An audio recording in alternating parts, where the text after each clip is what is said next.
विक्रमादित्य भारतीय सम्राट थे जिन्हें विक्रम सेन के नाम से भी जाना जाता है। उनके साम्राज्य की राजधानी उज्जैन थी। तो नमस्कार दोस्तों, कैसे हो आप सब लोग? अच्छे होंगे। तो आपका फिर से एक नए वीडियो में स्वागत है। तो आज मैं बताऊंगा राजा विक्रमादित्य का इतिहास। दूसरी शताब्दी ईपू में मालवा पे राजा गंधर्व सेन का शासन था। भविष्य पुराण के अनुसार गंधर्व सेन के पिता देवराज इंद्र थे। उनके सेनापति का नाम वीरभद्र और मंत्री का नाम विष्णुदत्त था।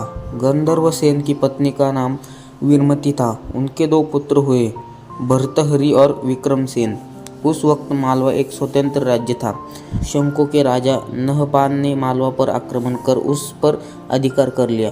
युद्ध के उनके पिता का राजा गंधर्व सेन की मृत्यु हो गई, लेकिन मंत्री विष्णुदत्त, रानी वीरवती और दोनों राजकुमार वहां से बचकर निकल गए। शंको के मालवा में 20 वर्ष राज करने के बाद विक्रम सेन ने शंको को हराकर मालवा को शंको से मुक्त करवाया। विक्रम सेन ने धीरे धीरे शंको को भारत से खदेड़ना शुरू किया। उन्होंने भारत के कई राज्यों से सहायता मांगी और एक बड़ी सेना का निर्माण किया। अतंत उन्होंने शंको को हराकर विक्रम संवत की शुरुआत की। कहा जाता है कि विक्रमादित्य के दरबार में 9 रत्न भी थे और 9 रत्नों की परंपरा सम्राट विक्रमादित्य से ही शुरू हुई थी।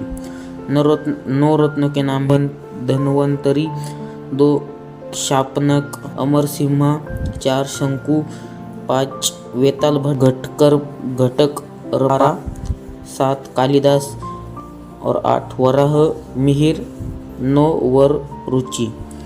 कालिदास ने सम्राट विक्रमादित्य का उल्लेख ज्योतिर्विद भ्रमण की एक पुस्तक में की है। इसकी रचना उन्होंने 33 ईपू में की थी। कालिदास महाराज विक्रमादित्य के दरबार में कवियों और पंडितों की सूची देते हैं।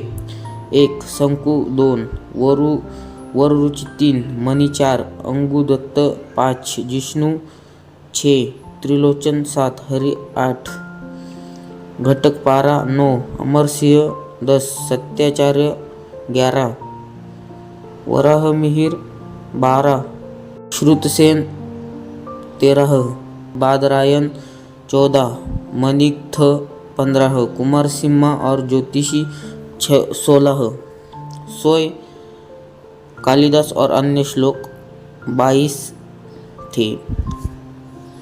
श्री कृष्ण मिश्र ने अपनी पुस्तक ज्योतिष फल रत्नमाला ज्योतिष पर एक पुस्तक में अपने राजा को इस प्रकार श्रद्धांजलि दी है। वह विक्रमार्क सम्राट मानुष की तरह प्रसिद्ध जी, जिनके 70 वर्षों तक मेरी और मेरे संबंधों की रक्षा की, मुझे 1 करोड़ सोने के सिक्के दिए, जो सफलता और समृद्धि के साथ हमेशा के लिए फलते फूलते हैं।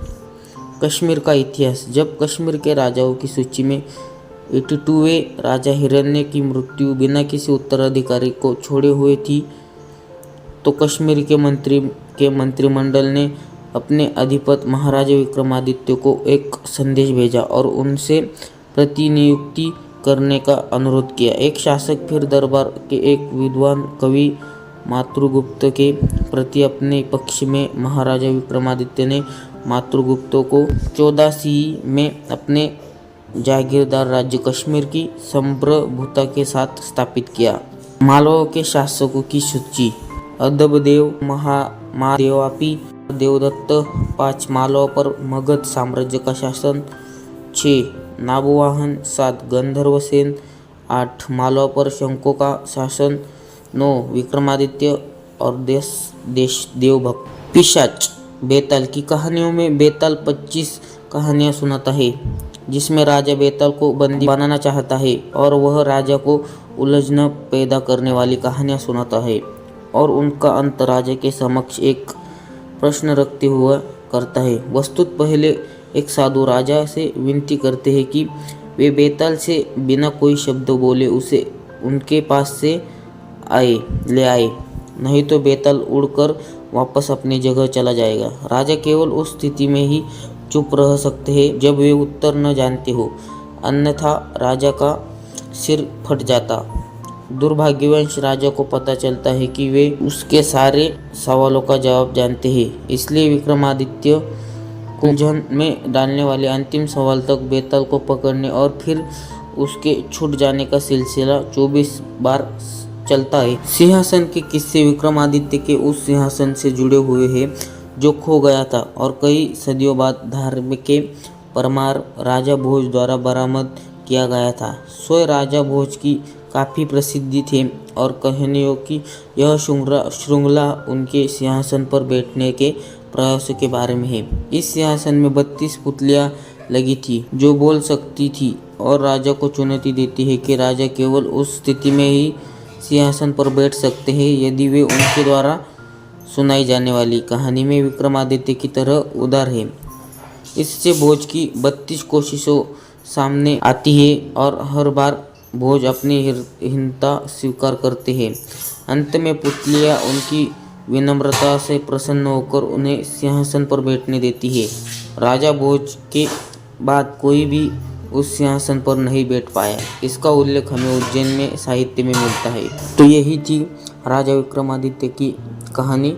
तो अगर वीडियो अच्छी लगे तो वीडियो को एक लाइक ज़रूर कर देना और अभी चैनल को सब्सक्राइब कर देना, क्योंकि ऐसे नए नए स्टोरी हमारे चैनल पर मिलती रहती है। तो चलिए मिलते हैं अगले वीडियो में, तब तक के लिए बाय बाय।